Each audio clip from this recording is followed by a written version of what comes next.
¿Todo bien? Sí, doctora, todo bien. Perfecto.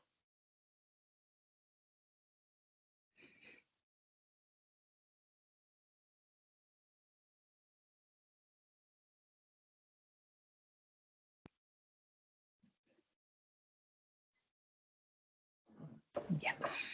Entonces vamos a ver cómo nosotros estudiamos el aparato genital femenino, cuáles son los métodos diagnósticos y cuáles son los que ustedes tienen que utilizar. En un principio, cualquier método diagnóstico que nosotros utilicemos, ven bien el puntero, ¿no? Sí, doctora, sí se ve. Ya, perfecto. Es un súper puntero rosadito, así que no hay forma que no lo vean. Entonces en cualquier método del que vamos a utilizar, vamos a ver siempre el tamaño uterino, la forma del útero, porque hay úteros que tienen malformaciones congénitas y tienen una forma diferente al que estamos acostumbrados a ver, su forma de pera. Tenemos que ver la posición del útero, si el útero está en anteflexión, en retroflexión, si está en normoflexión, el tamaño, siendo aproximadamente el tamaño de una paciente nulípara de 7 centímetros, 7 por 5 por 3, y conforme van teniendo hijos, va creciendo a razón de 1 centímetro por año. Tenemos que ver también el miometrio, evaluar el miometrio, la cavidad, el endometrio que va variando de acuerdo al ciclo menstrual, la cavidad endometrial del contenido del útero.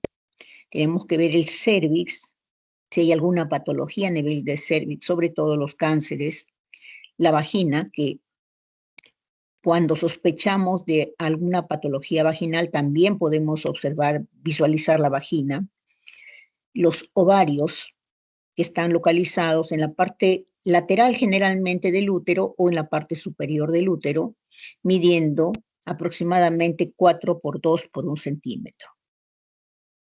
Otra de las cosas que debemos de visualizar siempre son las trompas de falopio, pero las trompas de falopio son tan delgadas que nosotros no la vamos a ver en métodos normales, en venos convencionales. Tenemos que visualizarlo con un examen especial de radiología que se llama histerosalpingografía. Y tenemos que ver el fondo de saco de Douglas. ¿Por qué? Porque en ese fondo de saco, cuando hay procesos inflamatorios a nivel del útero y ovario, vamos a encontrar líquido en ese fondo de saco. Entonces, eso es lo importante que nosotros evaluemos siempre que vamos a estudiar el útero y ovarios. ¿Cuáles son los métodos que tenemos para estudiarlo? La ecografía, la suprapúbica o bien la transvaginal, dependiendo si el paciente ha tenido vida sexual. Si el paciente tiene vida sexual, es mejor hacerlo con transvaginal. Y si no la ha tenido, una suprapúbica, o sea, en pacientes vírgenes hay que hacer de todas maneras suprapúbica. Alguien apague, por favor, su micrófono. La tomografía es un método que se utiliza para cuando nosotros ya encontramos alguna patología de tipo tumoral, que queramos ver su extensión, igual que la resonancia magnética. Es para ver extensión de algo que ya hemos visto en la ecografía. O sea, el primer método que tenemos siempre que hacer es la ecografía. Para evaluar las trompas de falopio, que solamente se puede visualizar con este método diagnóstico, está la histerosalpingografía. Entonces, la ecografía suprapúbica es la que se tiene que mandar a las pacientes cuando no han tenido vida sexual, como les mencioné, y para esto se hace por la parte suprapúbica con la vejiga llena. Tiene que tener la vejiga llena con bastante represión. Esta vejiga actúa como una ventana acústica que va a permitir ver el útero y ovarios.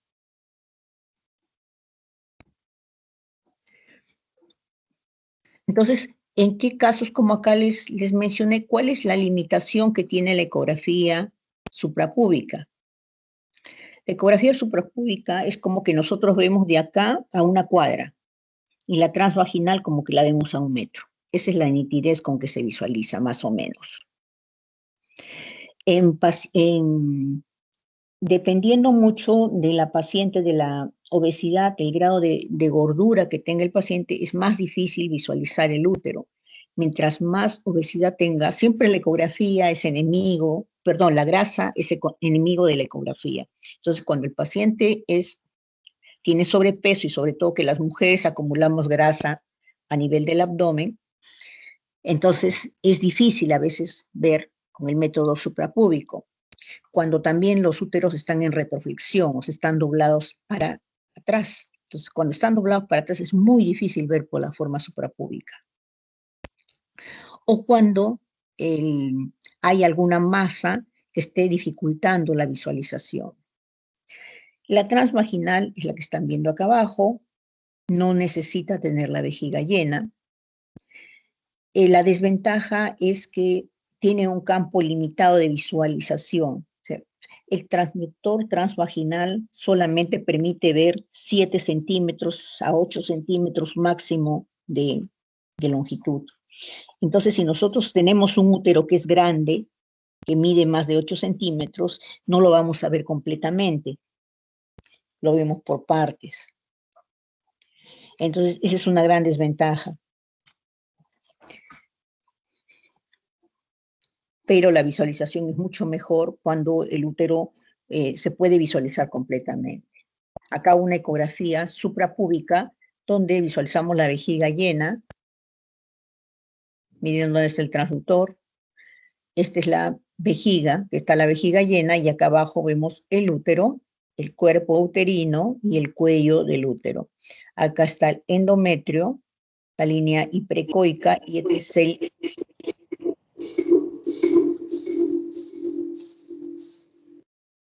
miometrio. No sé quién prendió o qué pasó. Y este es un corte transverso a nivel del útero. Corte longitudinal y un corte transverso con la vejiga en la parte superior. Y acá se está viendo el endometrio en la hiperecoico y el miometrio en la parte periférica. En la ecografía transvaginal, veo acá, este es el útero, no tiene, fíjense la forma del transductor transvaginal, tiene esta forma cóncava, y la imagen que da es esta, donde se ve el cuerpo y el cuello. El endometrio nos permite visualizar las capas endometriales. Este es otro corte, también del útero, del mismo útero, donde ustedes no visualizan vejiga y ven el miometrio y el endometrio. Esta capa hiperecoica es el endometrio. Y este es el ovario con sus folículos periféricos. Entonces la visualización es mucho mejor, se ve con mayor nitidez imágenes pequeñas. La tomografía y la resonancia magnética nos sirven para, como les decía, para evaluar masas, extensión de masas que ya hemos visto, o extensión de enfermedad. Entonces, en una tomografía, miren cómo se ve el útero, el cuerpo uterino y los ovarios. El ovario derecho y el ovario izquierdo. Una resonancia magnética tiene mejor visualización para evaluar extensión de enfermedad. Acá estamos viendo anatómicamente cómo vemos el útero en un corte sagital. Miren, este es el útero, la cavidad endometrial, el cuello uterino, y acá es lo que visualizamos. El cuerpo y el endometrio, que como tiene líquido, se visualiza en T2 en color blanco hiperintenso.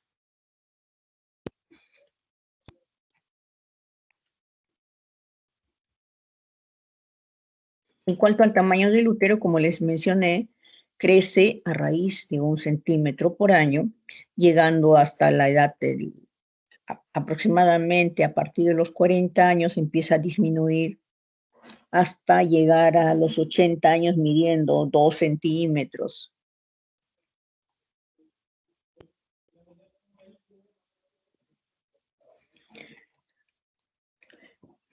Ya.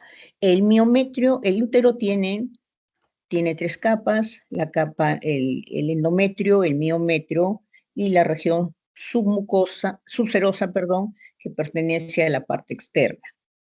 Entonces vamos a ver el miometrio, es todo esto, aproximadamente son 3 centímetros por todo el miometrio. Es la capa muscular que tiene una ecogenicidad uniforme, debe tener una ecogenicidad uniforme, y esa ecogenicidad se divide en 3 capas. La capa serosa, que es la capa más externa, el miometrio en sí, la capa media, y la región submucosa, que es la parte que está por debajo, adherida prácticamente al endometrio.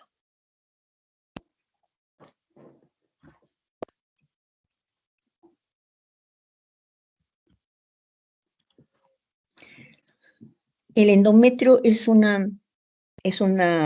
tejido el cual va variando de acuerdo al influjo hormonal del ciclo menstrual. En la ecografía se ve como una línea hiperecoica que va engrosando de acuerdo a la fase proliferativa o secretoria que pueda tener el ovario. Y este endometrio vamos a ir viendo cómo va variando. Entonces, existen tres fases del endometrio: el proliferativo, el secretor y el menstrual. A ver, vamos a ver. Este es el endometrio. Cómo varía de la cavidad endometrial. Este endometrio va engrosándose desde ser una línea hasta tener este grosor, hasta llegar a los 14, 15 milímetros, donde empieza el periodo menstrual. Vamos a ver el endometrio proliferativo. Después que el paciente menstrua, el endometrio queda bien delgadito, de 1 milímetro. Empieza a partir del 5.º día, que termina la menstruación, empieza a engrosar, quedando a nivel más o menos del 5.º día, está en un grosor aproximadamente de 5 o 6 milímetros. Llega a engrosar formando de lo que era una sola línea, vemos ya como si tuviera 3 líneas por el engrosamiento del endometrio. En la fase proliferativa, este endometrio mide aproximadamente 8 milímetros. Es trilaminar, como están viendo ahí, como si fueran 3 láminas. En la fase secretoria, va pasando los días, va pasando el ciclo menstrual y va engrosando hasta medir aproximadamente 15 milímetros en el periodo premenstrual. Se va haciendo más hiperecoico y ya desaparecen esas 3 líneas y todo se vuelve completamente hiperecoico. Se borra la línea media. Y cuando empieza el paciente a menstruar, el endometrio se vuelve completamente delgadito nuevamente. Aparece una línea muy delgada que mide al principio 1 a 2 milímetros y después va engrosando cada vez más mientras va pasando los días de la ciclo menstrual. Esto se produce porque disminuye la progesterona y el endometrio por anoxia cae y se elimina, ¿no? Entonces acá están las fases del endometrio, un resumen. La fase menstrual, la línea del endometrio es una fina línea ecogénica. En la fase proliferativa se va engrosando hasta alcanzar los 8 milímetros. Cuando llega a la fase de ovulación, la fase proliferativa se encuentra entre más o menos el 5.º día que termina la menstruación hasta el día 14 de la regla, 13-14. En ese periodo llega la fase preovulatoria. En la fase preovulatoria, el endometrio está midiendo más o menos entre 10 a 14 milímetros, llegando al día llegando al día de ovulación en ese grosor, donde se encuentra todavía en fase secretoria. Posteriormente a la ovulación, el endometrio sigue todavía engrosando hasta llegar a la fase de menstruación, donde se elimina. Conforme la mujer va pasando los 40 años, el endometrio va adelgazándose más cuando ya está en periodo post, o sea, ya está en su, ¿cómo se llama? Menopausia. Cuando ya se encuentra en menopausia, ya ese endometrio mide como máximo 3 milímetros.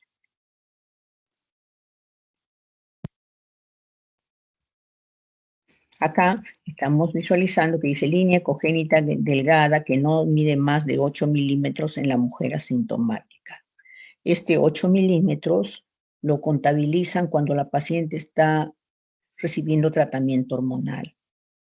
Esto tuvo una época que recibió los pacientes posmenopáusicas o menopáusicas recibían mucho tratamiento hormonal para aliviar los síntomas y porque también aliviaba la osteoporosis, pero se vio que la incidencia de cáncer de mama se disparó.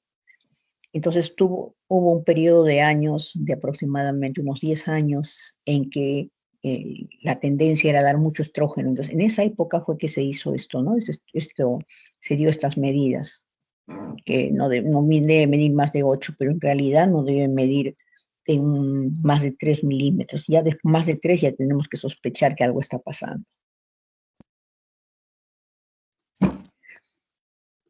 Los ovarios están localizados en la parte lateral del útero. Esta es una ecografía suprapúbica, ecografía con vejiga llena. Acá está la vejiga, el útero en un corte transverso y vemos al costado los ovarios. Esta imagen ovoidea que mide 4 por 3 por 2, como les mencionaba. Este es el ovario que estamos viendo acá, con su estroma y sus folículos periféricos.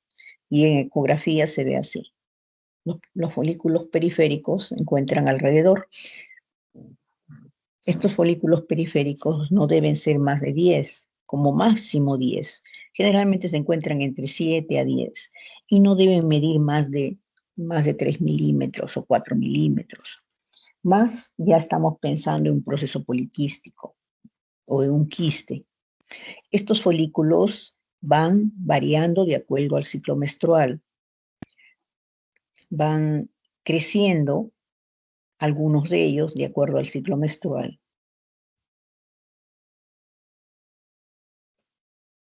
Entonces, acá le están realizando a la paciente una ecografía transvaginal. Miren cómo con el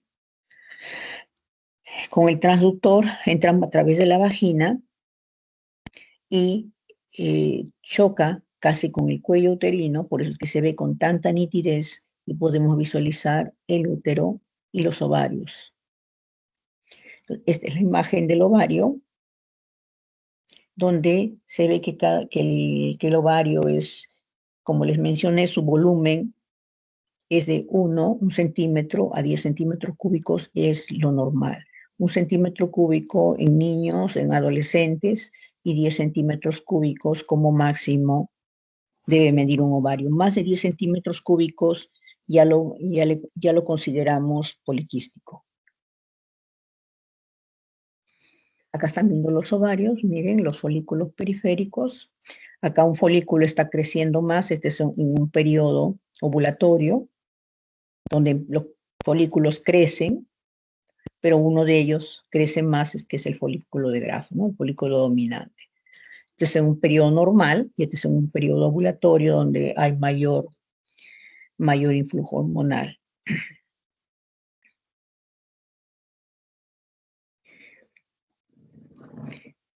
En la fase estrogénica, el ovario los folículos miden, como les mencioné, menor de 5 milímetros Lo normal es que midan 3, es el promedio, 3, pero hasta 5 puede considerarse normal.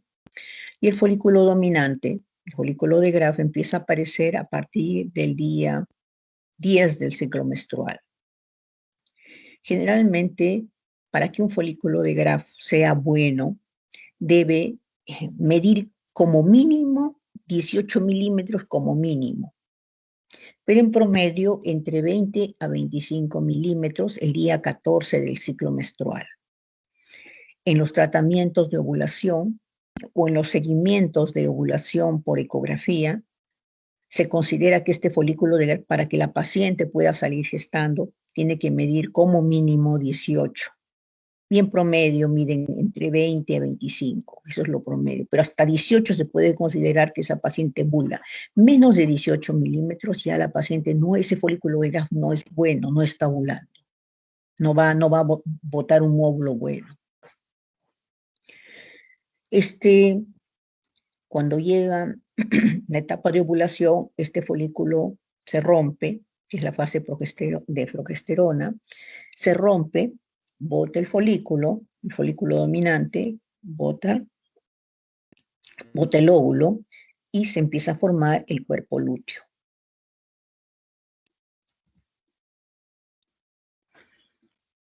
Entonces aquí, este es el folículo dominante en la ovulación, que esto sucede aproximadamente entre el día 14 al 15 del ciclo menstrual. O sea, a partir del día 10, a partir del día, 8 más o menos, 9, los folículos empiezan a aumentar de tamaño. Llegando al día 10, se paran todos los demás, ya no siguen creciendo, y solamente uno de ellos empieza a crecer, a ovular, que es el folículo de Graf. Este empieza a crecer hasta el día 15, que es el día de la ovulación. Crece, como les mencioné, aproximadamente 2 centímetros o 20 milímetros, y cuando llega a la ovulación empieza a romperse y a eliminar líquido, el cual cae al fondo del saco de Douglas. Entonces, un signo de ovulación es líquido en el fondo del saco de Douglas. Líquido a nivel del canal cervical, porque al romperse el folículo, bota líquido, y el líquido, como les digo, cae en el fondo del saco de Douglas y en el canal cervical. Ahí se ha producido la ovulación y al día 16 empieza a formarse el folículo de Graf. Miren cómo se empieza a achicar.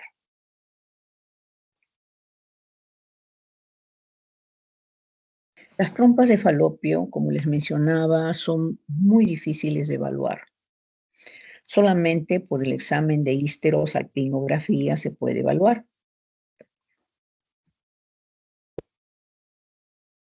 Tenía un videito que como lo he copiado para juntar un poco los slides, se me ha ido el videito. Bueno, entonces, ¿cuál es la función de la trompa? La función de la trompa es llevar el óvulo para que sea fecundado. El óvulo que se produce en el folículo de Graf pasa a través del infundíbulo de las porciones de la trompa de falopio y llega al útero para ser anidado con el espermatozoide. Si estas trompas de falopio están obstruidas, entonces no puede pasar el óvulo. Entonces es una de las principales causas de infertilidad, la obstrucción de estas trompas de falopio. Esto lo que se veía acá, cómo se anidaba, pero se ha perdido el... Entonces las trompas de falopio son tan delgaditas, son conductos filiformes que se comunican con los ovarios y que tienen aproximadamente 1 milímetro de grosor. Entonces son muy delgaditas para poderlas ver. Tienen 3 porciones: la intersticial, la ítmica, la ampular y la parte final, que es la parte de las fimbrias. La parte ampular, sus manitos, digamos, finales son las fimbrias. Entonces vamos a ver cómo vemos en un estudio de histerosalpingografía. El estudio de histerosalpingografía es un estudio muy antiguo que hasta la fecha se sigue utilizando para estudios de fertilidad. Antes de la existencia de la ecografía, era el único método que nos permitía evaluar útero y ovarios. No había otro. Había un examen que era neumoperitoneografía, que se aplicaba aire dentro de la cavidad abdominal, se inyectaba aire y que al entrar el aire hacía que los órganos se separaran y se podía ver útero y ovarios, pero entre sombras, ¿no?, de una radiografía. Y este examen, que era para ver, que era el único que se podía evaluar el útero. Pero después fue dejado de lado, ya no se utiliza para evaluación de útero, solamente se sigue utilizando para estudios de infertilidad, para evaluar la permeabilidad tubárica. Entonces, ¿qué se hace?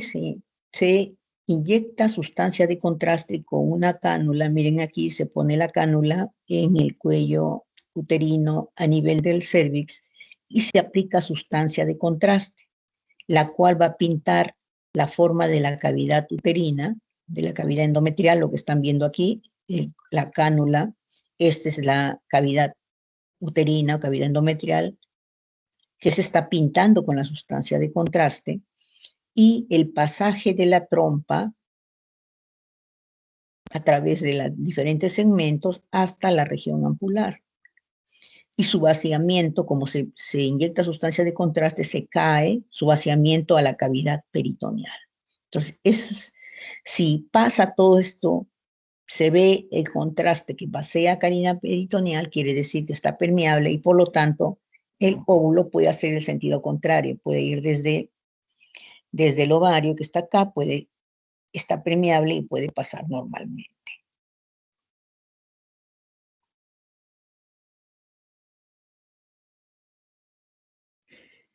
¿En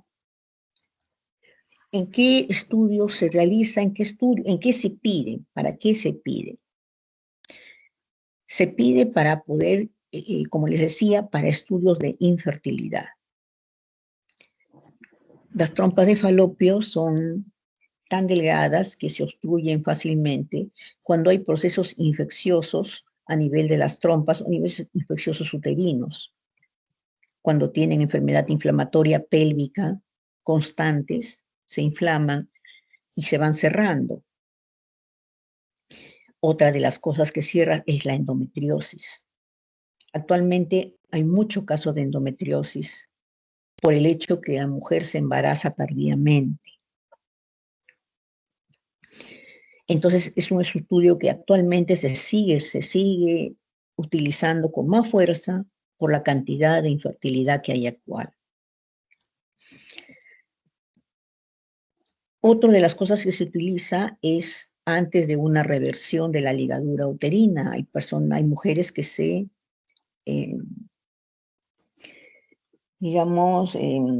desaniman, conocen otra pareja y quieren volver a tener hijos cuando ya se han hecho una ligadura uterina.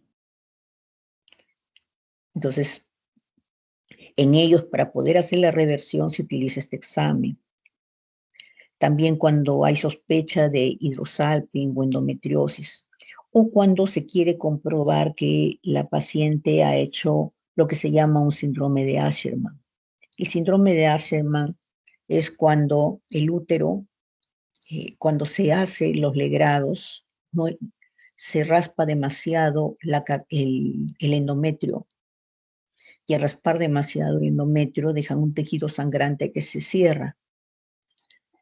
Con la espátula, cucharilla con la que hacen la limpieza, o que hacían la limpieza, barrían el endometrio y la paciente no volvía a menstruar más y ya no había forma de revertir. Y para comprobar ese estado es que se hacía este examen, o que se hace, ¿no? Porque todavía sigue existiendo sus casos. Entonces, ¿Cómo se hace este estudio? Se realiza entre el 5º al 10º día del ciclo menstrual y sirve para ver las trompas de falopio. ¿Alguno de ustedes sabe por qué actualmente hay tanta infertilidad? Tantos casos de infertilidad que no había antes. Antes los ginecólogos que se dedicaban a infertilidad se morían de hambre. Ahora son millonarios. ¿Saben por qué? ¿Alguien sabe?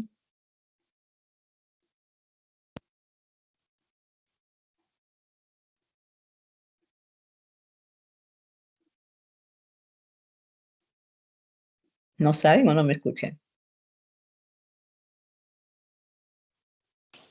No se sabe. Les cuento. La endometriosis es una enfermedad que siempre ha existido y que es muy frecuente en la mujer. Son chicas que desde el primer día que menstruan tienen cólicos muy intensos.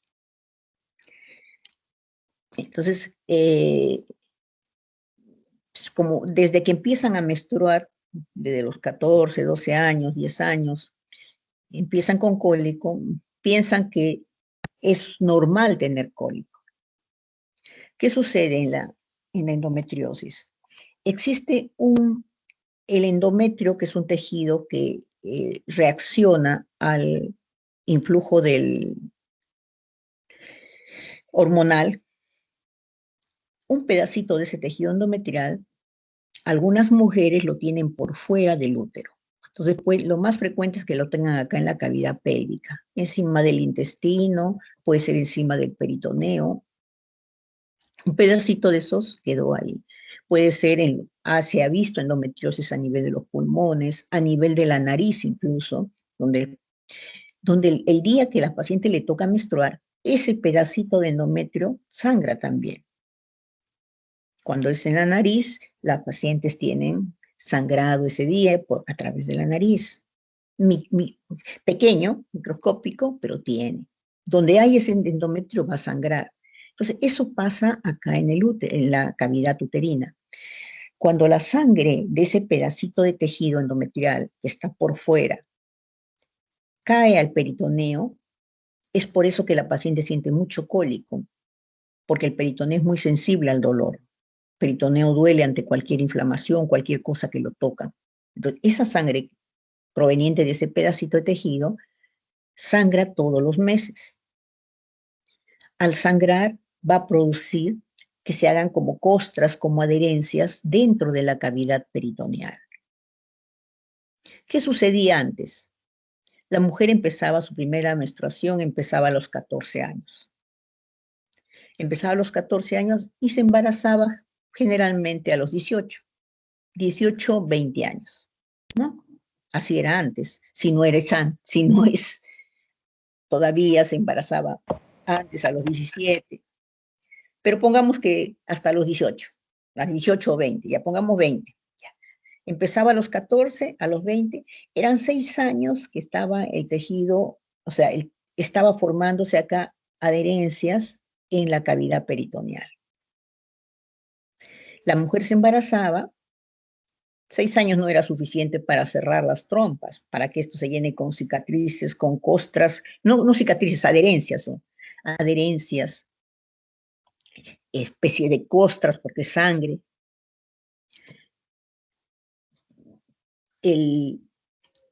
La mujer se embarazaba, al abrirse este útero, al crecer, rompía todas estas adherencias y se limpiaba y no pasaba nada absolutamente. La mujer no se enteraba de que tenía endometriosis y salía gestando normal. ¿Qué sucede ahora? La niña menstrua antes. Las menstruaciones son, vamos a poner en el mejor de los casos, a los 11 años. En el mejor de los casos. Porque a veces están antes actualmente.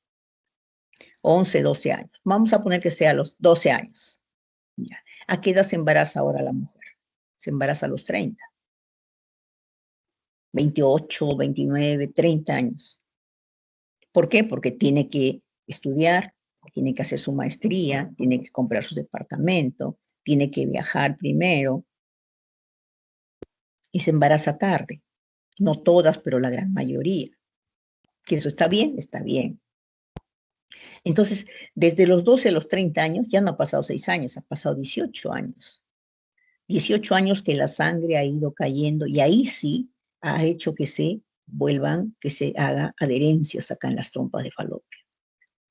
Entonces, la primera causa de infertilidad es eso. Son adherencias que han cerrado las trompas de falopio por endometriosis. Que lo ha sido antes y ahora, pero antes, como les digo, con el embarazo que era anterior, antes, se rompía todo eso y solito se curaba la paciente sin haberse enterado. Ahora no. Ahora cuando decide embarazarse, ya no puede porque está cerrado el endometrio, está cerrado la trompa. Por eso es que ahora hay tanto problema de infertilidad.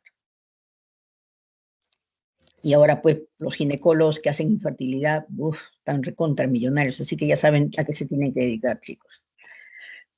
Entonces, la histerosalpingografía aquí nos va a permitir ver la permeabilidad tumárica básicamente. Podemos también ver malformaciones, podemos ver endometriosis, que no han cerrado completamente las trompas, podemos ver miomas, pólipos, casos de tuberculosis, pero no es o sea, no lo vamos a pedir por eso. Podemos encontrar cuando hacemos un examen para ver trompas, podemos encontrar estas alteraciones, ¿no? ¿En qué casos está contraindicado hacer cuando hay un embarazo? Eso ya es básico saber. Cuando hay una infección aguda del cuello uterino o del aparato genital femenino, un hidrosalping, o tiene una cervicitis. ¿Por qué? Porque como se le inyecta contraste desde afuera hacia adentro, puede meterse la infección, igual que en la tuberculosis. Si la paciente está menstruando, tampoco es adecuado, porque también como se entra a presión la sustancia de contraste, uno de los coágulos puede entrar justo en la trompa y cerrar. Cuando es alérgica al contraste, o cuando ha tenido un año anterior, el año anterior ha tenido cirugías ginecológicas, porque todavía, como se inyecta a presión para tratar de limpiar esas trompas, entonces se puede romper. Muchas veces, como se inyecta presión, uno hace el examen y como ve que pasa parcialmente, entonces le dice, señora, ¿qué prefiere? ¿Prefiere que el ginecólogo le abra la anestesia, le haga o le hacemos con fuerza? Usted le va a sentir un poquito de dolor, pero de repente se va, el mismo líquido logra permeabilizar las trompas muchas veces. Entonces, la mayoría de pacientes a veces prefiere que se le haga con fuerza para que limpie todita la trompa de falopio. Entonces, ¿cómo se hace? Se inyecta sustancia de contraste. Miren, acá está el espéculo. Este es el inyector. Se inyecta sustancia de contraste que es radiopaca. Se visualiza el cuello uterino. Acá el cuerpo. Y este es el primer examen. Se le hacen 4 tomas al final. El segundo, que es en frontal, el tercero en oblicuo y el otro en el otro oblicuo para ver las trompas de falopio. Y miren cómo se dibuja la trompa de falopio acá, la región ampular, y acá ya vació a peritoneo, o sea que está normal. Claro que es un examen doloroso porque al caer la sustancia de contraste a peritoneo duele. Esto es lo que nosotros vemos, el cuerpo, la cavidad uterina, las porciones de la trompa de falopio, que están viéndolos acá.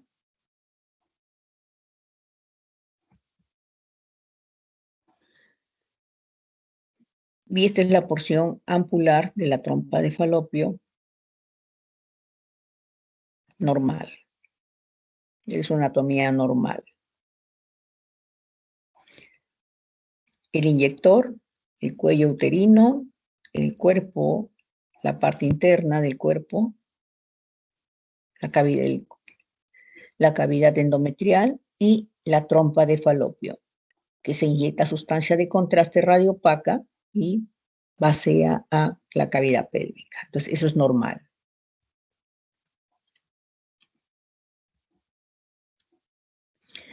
En casos de impermeabilidad, por lo que les mencioné anteriormente, miren aquí el útero, este es el espéculo, El inyector está en el cuello, se inyecta y no pasa, mire. No hay pasaje. Acá un pedacito y ahí quedó. Cuando hay inflamaciones a nivel de las trompas de falopio, se produce lo que se llama un hidrosalping por inflamaciones. Entonces, esas inflamaciones no permiten que pase el contraste. Se ve dilatado las trompas y ahí que se queda el contraste, no pasa más, porque la inflamación forma dentro de la trompa, forma dendritus que obstruyen la pasaje. Cuando hacen ligadura de trompas, miren acá, la trompa de falopio se ve parcialmente, hasta cierta porción, hasta acá lo han ligado, ahí quedó, no vacía a peritoneo. Estas son las formas de ligadura de trompas, pueden cortarlo, pueden cortar y unir los dos cabos o simplemente hacer esta reversión. No es tan segura, pero es más fácil de revertir si el paciente se arrepiente. Yo conocí a una paciente de 21 años que tenía 2 hijos y ella estaba encaprichada que le hagan una ligadura de trompas. Pero decían, señora, todavía está muy jovencita. Puede ser que en el camino pueden pasar muchas cosas. El hombre le puede sacar la vuelta y usted se encuentra a otra persona. No, y no, y no, y no. Y se hizo ligar las trompas. Entonces, a veces, pues, después nadie sabe qué nos depara el futuro, ¿no? Aquí también, mire. Acá también se llega hasta cierta porción y ahí queda, no avanza más. El hidrosalping, que es una dilatación de las dos trompas, que también es una causa de que no pase la sustancia de contraste. Entonces vamos a ver ahora la patología del aparato genital. Una de las cosas que podemos encontrar son malformaciones uterinas, como la agenesia, la aplasia, que no hay un útero pequeño, o no existe útero, o un útero de un solo cuerno, o defectos que se producen por la fusión, que se producen entre la 9ª a la 12ª semana, que son el útero bicorne, que puede ser unicorne con un solo cuerno, o bicorne con 2 cuernos. Ahora lo vamos a ver, y el útero bidelfo. El útero hipoplásico es un útero de morfología normal, tiene tamaño normal, tiene morfología normal, tiene la forma normal, pero es pequeño para el tiempo la edad de la persona. Es un útero que generalmente un útero mide 7 centímetros de longitud. En las personas que tienen útero hipoplásico, su diámetro máximo su diámetro longitudinal mayor es de 5 centímetros como máximo, y el diámetro transverso es menor de 4 centímetros. Es 7 por 5 por 3, ese es el diámetro de un útero normal. Entonces, en los pacientes con útero hipoplástico generalmente tienen 5 por 3 por 1, esa es su medida aproximada, ¿no? Que no, si bien es un útero que tiene la morfología normal, no funciona adecuadamente, su endometrio no reacciona muy bien al influjo hormonal, por lo cual la línea endometrial es discordante con la fecha de ciclo menstrual. El útero unicorne son úteros que tienen un solo cuerno, pero y tienen una sola trompa de falopio. Miren, no hay trompa de falopio. Un solo ovario también. Es por ausencia del desarrollo de uno de los conductos de Muller. El útero bicorne se divide en dos. El bicorne unicervical. Miren, esto tiene 2 cuerpos, pero se unen en un solo cuello. Cada cuerpo tiene una trompa de falopio. Cada pedacito de cuerpo tiene una trompa de falopio. Entonces, lo que veo acá. Un cuerno, otro cuerno, unidos en un solo cuello, cada pedazo con su trompa de falopio.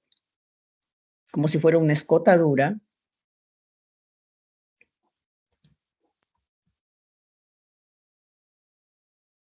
En cambio, el bicorne bicervical tiene dos, es más profunda la escotadura, está dividido en dos cuerpos y dos cuellos.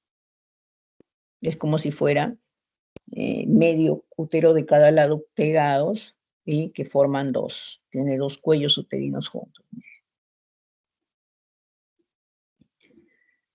Estos tipos de útero, bueno, este tiene un solo cuello, perdón, una trompa de falopio con su ovario.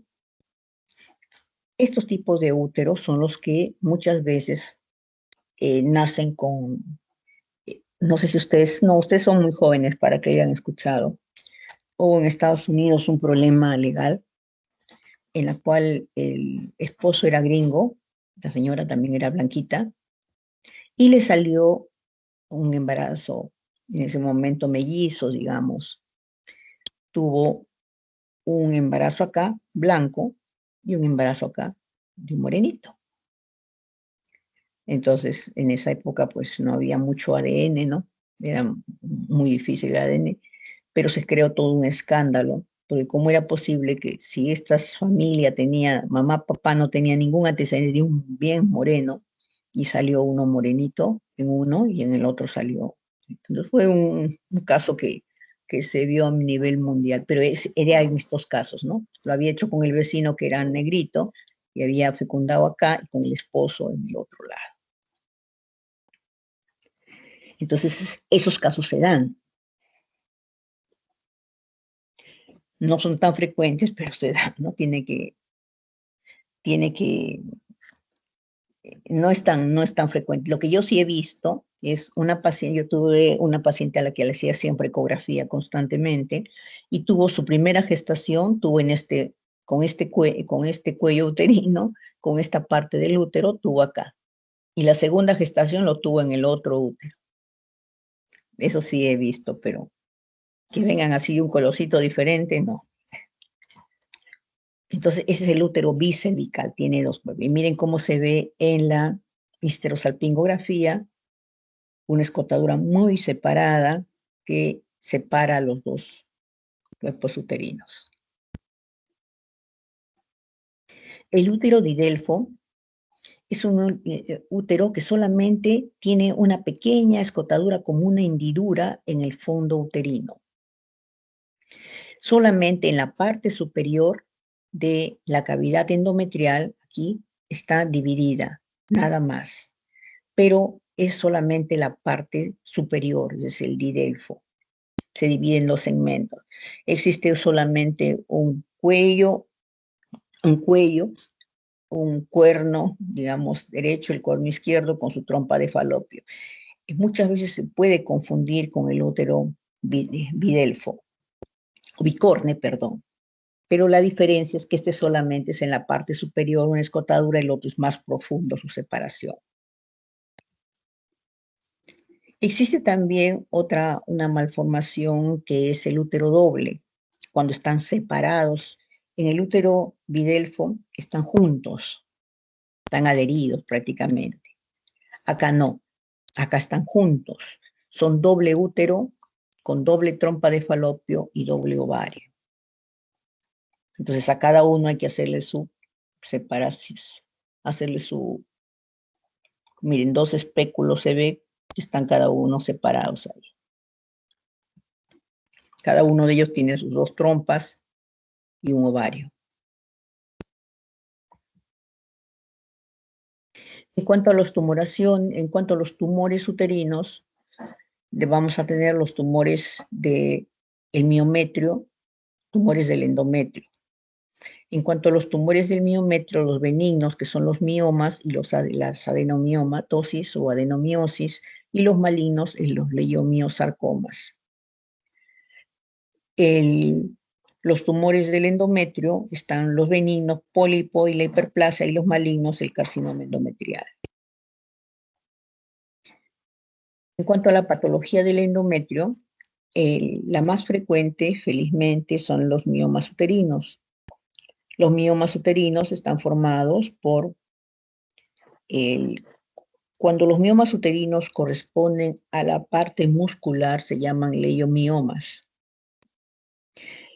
o fibromas también les llaman. Es una neoplasia benigna que está formado por músculo liso y se forman nódulos que pueden ser únicos, pueden ser múltiples, pueden ser de diferentes tamaños y encontrarse en diferentes etapas de maduración. Miren acá, está lleno de nódulos. Entonces puede ser es una masa, como todo tumor benigno, es una masa sólida. Generalmente son de bordes regulares, son de forma y tamaño variable. Estos tumores tienen la característica de que tienen diferentes etapas de maduración. Cuando aparecen recién son negritos, son hipoecoicos. Cuando van madurando se van volviendo hiperecoicos, hasta llegar a la etapa final del mioma que se calcifica y se vuelve más hiperecoico. Entonces, un mismo tumor puede tener diferentes fases. Puede tener una fase que está hipoecoico, una fase hiperecoica y otra fase calcificada. Porque el mioma va creciendo, y la primera parte que apareció tiene una fase de maduración y la que apareció al final tiene otra fase de maduración. Por lo tanto, su localización, digamos, se va a ver de una ecorefringencia variable. O sea, no se va a ver de un solo color, se ve de diferentes, se ve zonas hipoecoicas, zonas hiperecoicas. Por lo tanto, podemos encontrar también una masa compleja, por lo que se ve calcio, se ve zonas incluso de degeneración, zonas de necrosis por la misma presión que hace el mioma por cuando son muy grandes. Y puede estar localizado en la región submucosa, o sea, junto al endometrio, dentro del mismo, en la parte central del miometrio, o en la parte periférica, que es la región subserosa. Son tumores benignos, son hipovascularizados, tienen poca vascularización. Ahora, estos tumores tienen áreas de necrosis, se pueden necrosar cuando son muy grandes, por lo mismo que pueden crecer tan grande, llega el momento que hay zonas que no llega la sangre, entonces se necrosan esas zonas y se calcifican de acuerdo al periodo en que estén.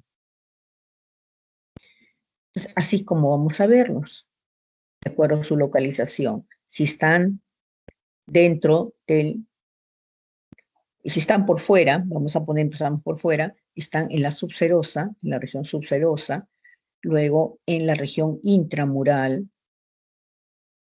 miomas intramurales, o en la región submucosa, por debajo de la mucosa y debajo de la mucosa entre el endometrio.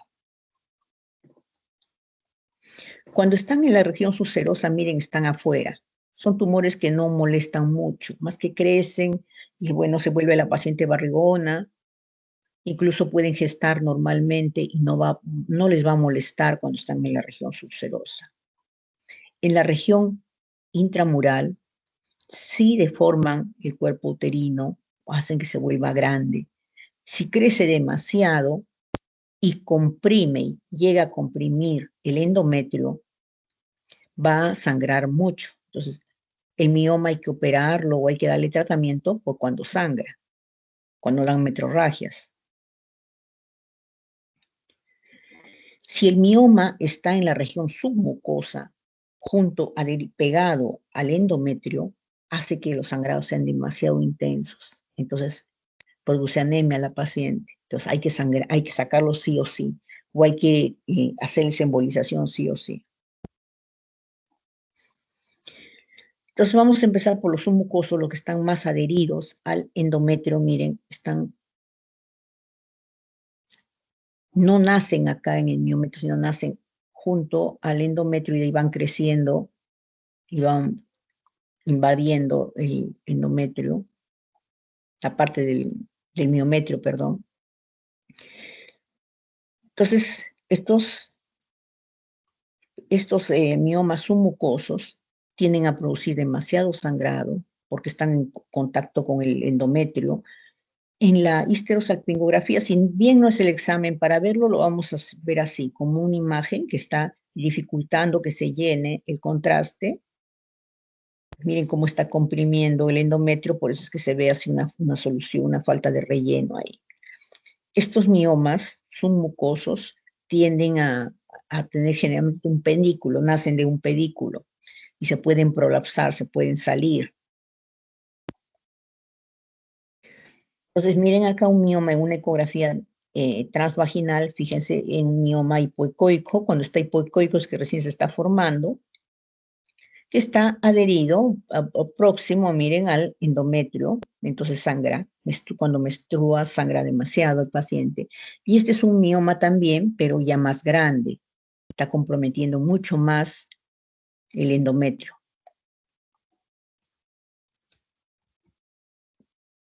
Los intramurales es lo que se encuentran en el mismo miometrio, en la parte central prácticamente, y no comprimen generalmente el endometrio, pero si crecen mucho y lo comprimen van a producir sangrado.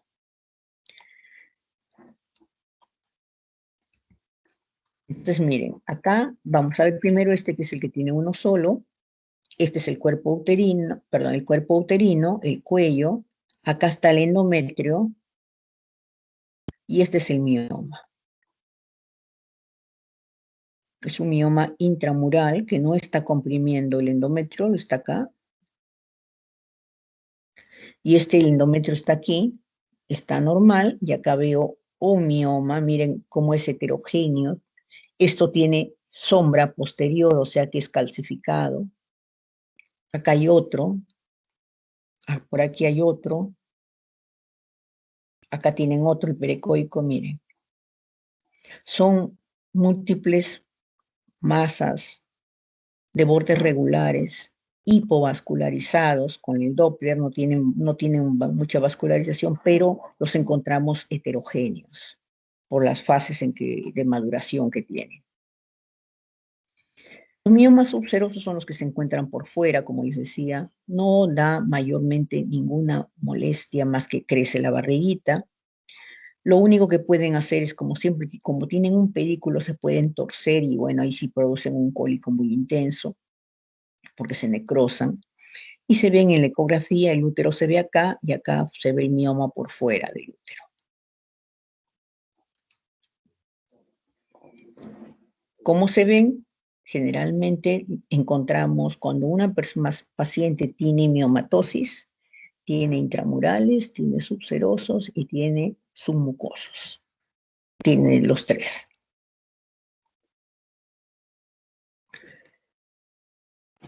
Pues acá ven un corte, ven una ecografía pélvica, está con la vejiga llena, y acá este es el útero, con el cuello, y acá veo uno, otro, ¿bien? Múltiples miomas. Y acá en esta tomografía, el útero está acá, y este es un mioma, un gran mioma que ocupa todo el útero.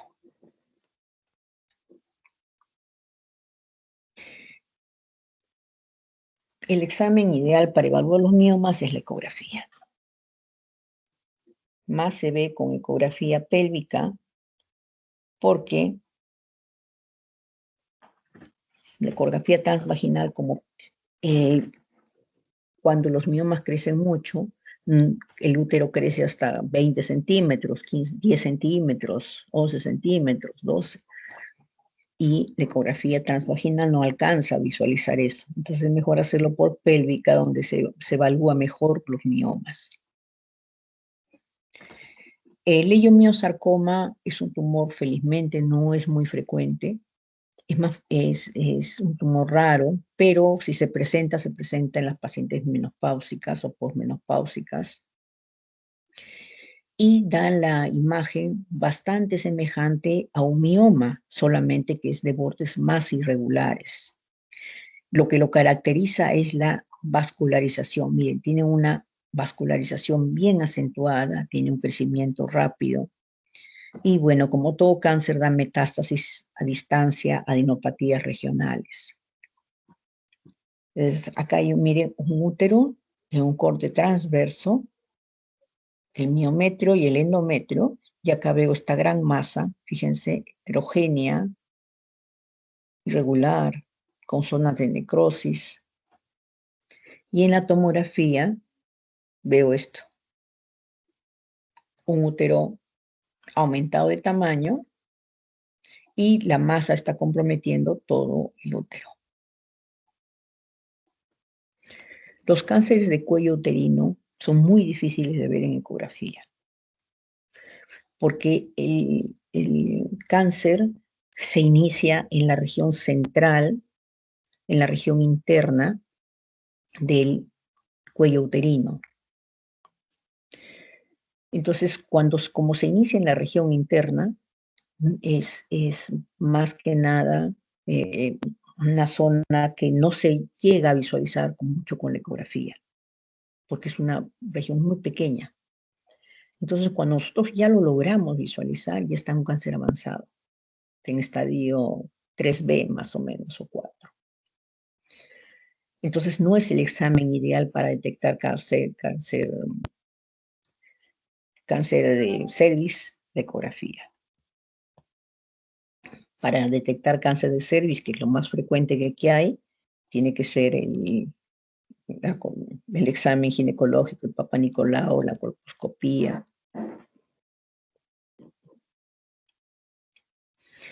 La adenomiosis se denomina cuando el útero está aumentado completamente de tamaño.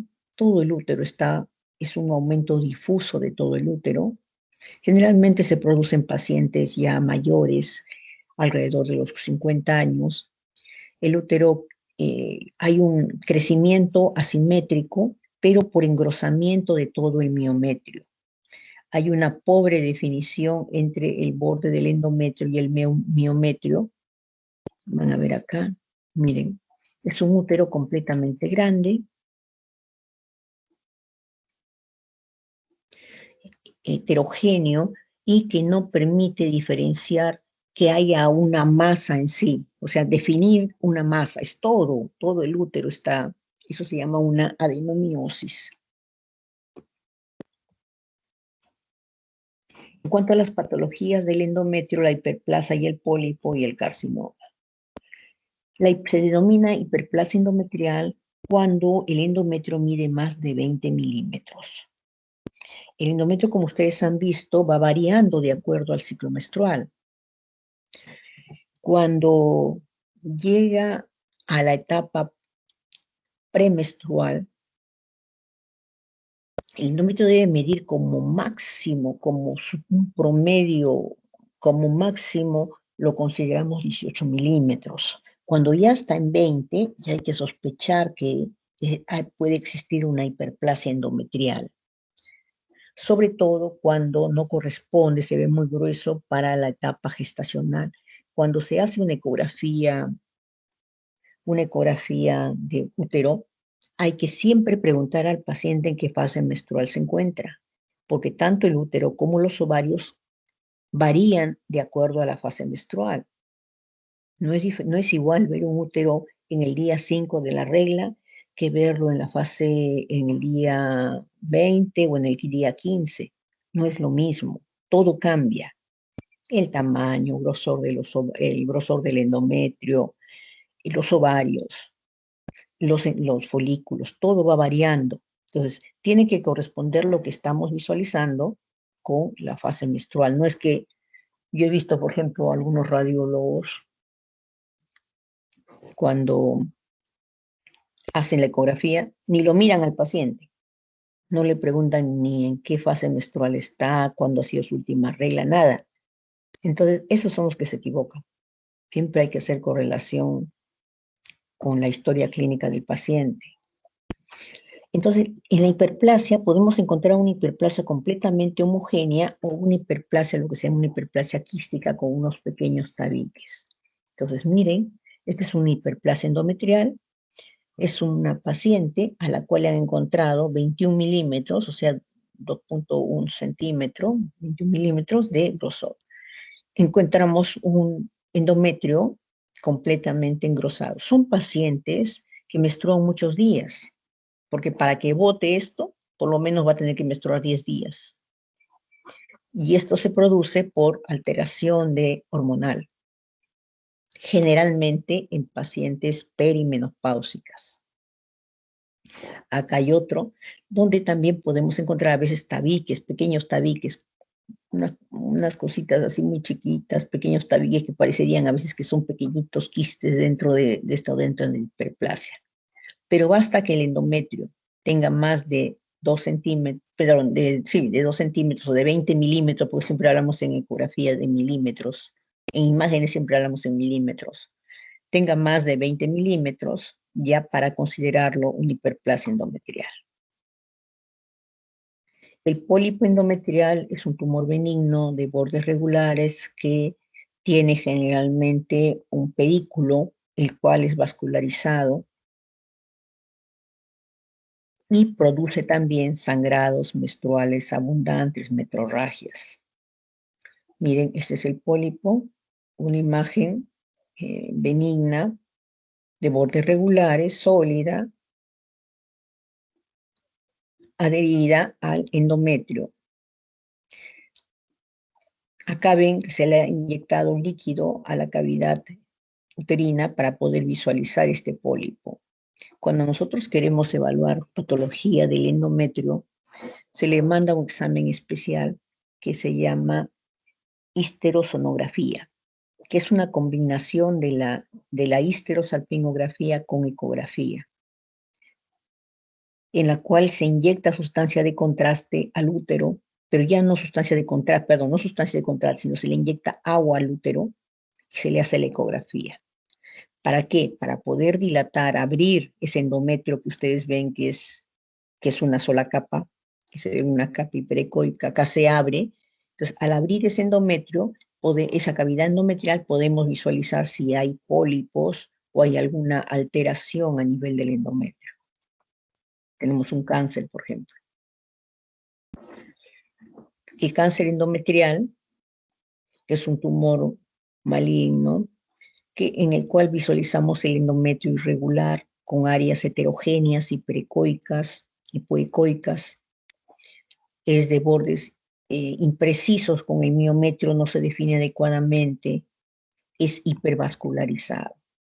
Entonces, miren, es muy semejante, parecido a la hiperplasia endometrial, pero lo diferencia que sus bordes son irregulares, que su tejido mismo en sí es heterogéneo, que no hay una buena diferenciación entre el borde del endometrio y el miometrio.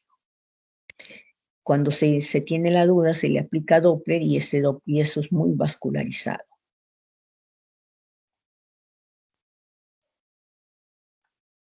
En cuanto a la patología del ovario, tenemos por frecuencia los quistes, el cistoadenoma, los fibromas, los teratomas y los tumores malignos, el cistoadenocarcinoma y los carcinomas. El quiste funcional es un quiste que se produce cuando uno de los folículos crece y no revienta. ¿Se acuerdan que yo les mencioné que había un folículo dominante y que los demás también crecían y se quedaban ahí? Ya no seguían creciendo. Y que después de la menstruación se supone que estos folículos deben regresar a su estado normal, a su tamaño normal, que son de 3 milímetros. Pero ¿qué sucede? Algunos de ellos siguen creciendo, al igual que el folículo de Graf sigue creciendo, o el mismo folículo de Graf no es muy buen folículo, no tiene, digamos, óvulo, y ¿qué cosa hace? se queda ahí, permanece, en lugar de reabsorberse, permanece. Entonces, esos son los quistes funcionales. Son quistes que hasta están ahí a veces por un mes, 2 meses, 3 meses, a veces días. Se le toma la ecografía y se le encuentra, no corresponde a la fecha de su ciclo, pasa 1 o 2 meses, se vuelve a tomar y ya no está, desapareció. Tienen digamos, la complicación que puede hacer es que cuando son muy grandes se pueden romper o se pueden torcer o pueden hacer hemorragia.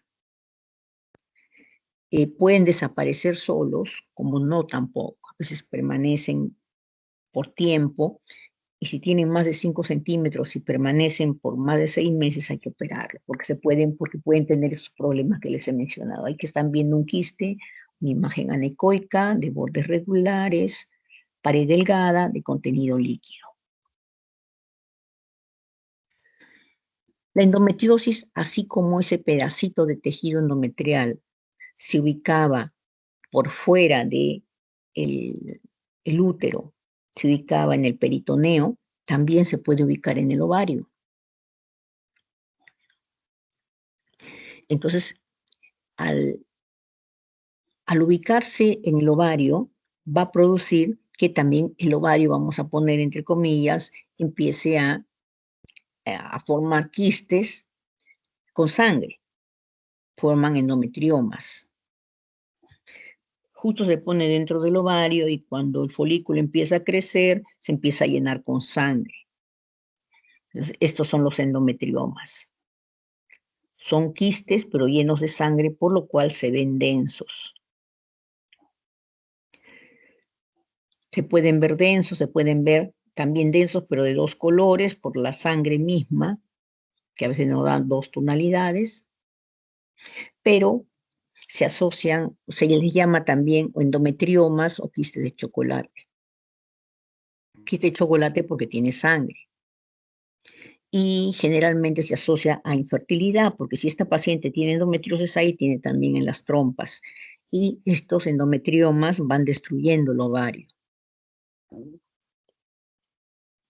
Y se quedan ahí, estos no son de que revientan, no, se quedan ahí.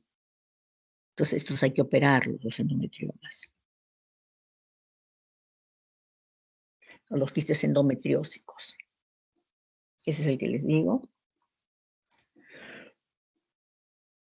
No, al Doppler color no tienen, no hay vascularización, pues, porque es un quiste benigno. Esto es un quiste, miren, dentro del ovario, pero denso. Fíjense, es un quiste con contenido de sangre en su interior, quiste endometriósico.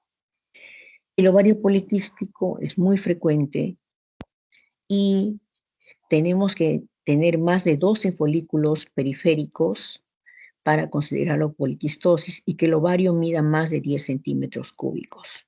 Generalmente los ovarios poliquísticos no ovulan, no tienen folículo dominante y no hay ovulación. Se ven múltiples quistes, múltiples folículos de diferentes tamaños, generalmente mayores de 6 milímetros, localizados en la periferia del ovario, que hacen que este ovario crezca, se vea aumentado de volumen. En cuanto a otro tipo de tumores, el cistoadenoma es un tumor gigante. Son pacientes que a veces no han escuchado ustedes que tienen una paciente que se encontró que tenía un tumor que tenía más de 40, 50 centímetros, que era como un embarazo de 8 meses. Estos son los cistoadenomas. Son tumores grandes, muy grandes, de gran volumen, con múltiples tabiques. Cisto significa quiste. Adenoma es parte sólida. Entonces tienen gran cantidad de líquido, pero también tienen tabiques. Tienen bordes regulares. Es un tumor benigno, por lo tanto es hipovascularizado, no da metástasis, no da enopatías, no hay líquido en el fondo de saco de Douglas. Cuando los tumores son malignos, tienen líquido en el fondo de saco de Douglas. Entonces miren acá, este es un tumor grandote, tiene acá 9 centímetros, fíjense, un tumor grande, que tiene en su interior algunos tabiques. Este de acá también es un cistoadenoma, es un tumor mediano, tiene, miren, 25 centímetros por 17 centímetros, es un tumor que le llega por encima del ombligo, con quistes, zona quística y zona con tabiques.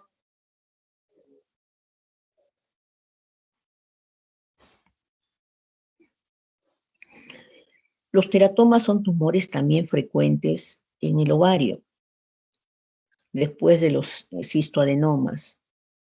Son masas que tienen parte sólida, parte quística, y tienen capas de los 3 tejidos germinales. Tienen tejido graso, tienen parte ósea y tienen también líquido.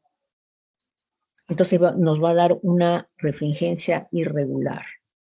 Entonces vamos a ver así. Un teratoma lo vemos así como si fuera 2 colores, que tienen una zona que es grasa, una zona sólida, y pueden tener calcificaciones o especie de dientes, porque tienen de las 3 capas germinales. Es un tumor mixto. Los teratomas son tumores que ustedes le encuentran de varios colores, encuentran calcificaciones como dientes, hasta pelos tienen los teratomas. También hay que operarlos. Y ya por último, el cistoadenocarcinoma, que es un tumor también, es un tumor maligno, es multiloculado, o sea, grande también. Es como el cistoadenoma, igual de grande, multilocular. Generalmente es en los 2 ovarios, tiene bordes imprecisos como todo tumor maligno, tiene abundante tejido sólido, líquido libre en cavidad peritoneal y presenta adenopatías retroperitoneales y metástasis como todo tumor maligno. Entonces, miren acá este tumor, este quiste, este cistoadenocarcinoma, es un tumor de bordes irregulares que tiene zonas líquidas, zonas sólidas, heterogéneas, tabiques, que si se le aplica el Doppler es hipervascularizado. Miren acá este otro, como el tabique está todito vascularizado. Generalmente un tumor, cuando es benigno, solamente la arteria que lo irriga, se ve la vascularización cuando es benigno. Cuando es maligno, todo se enciende. Bueno, eso es todo, chicos. ¿Alguna pregunta?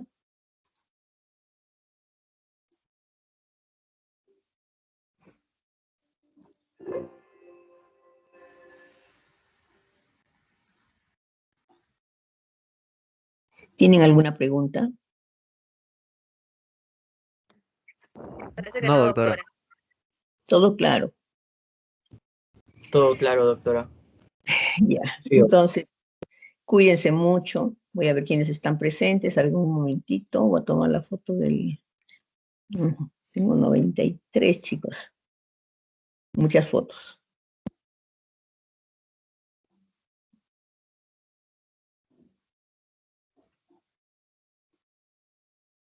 Listo.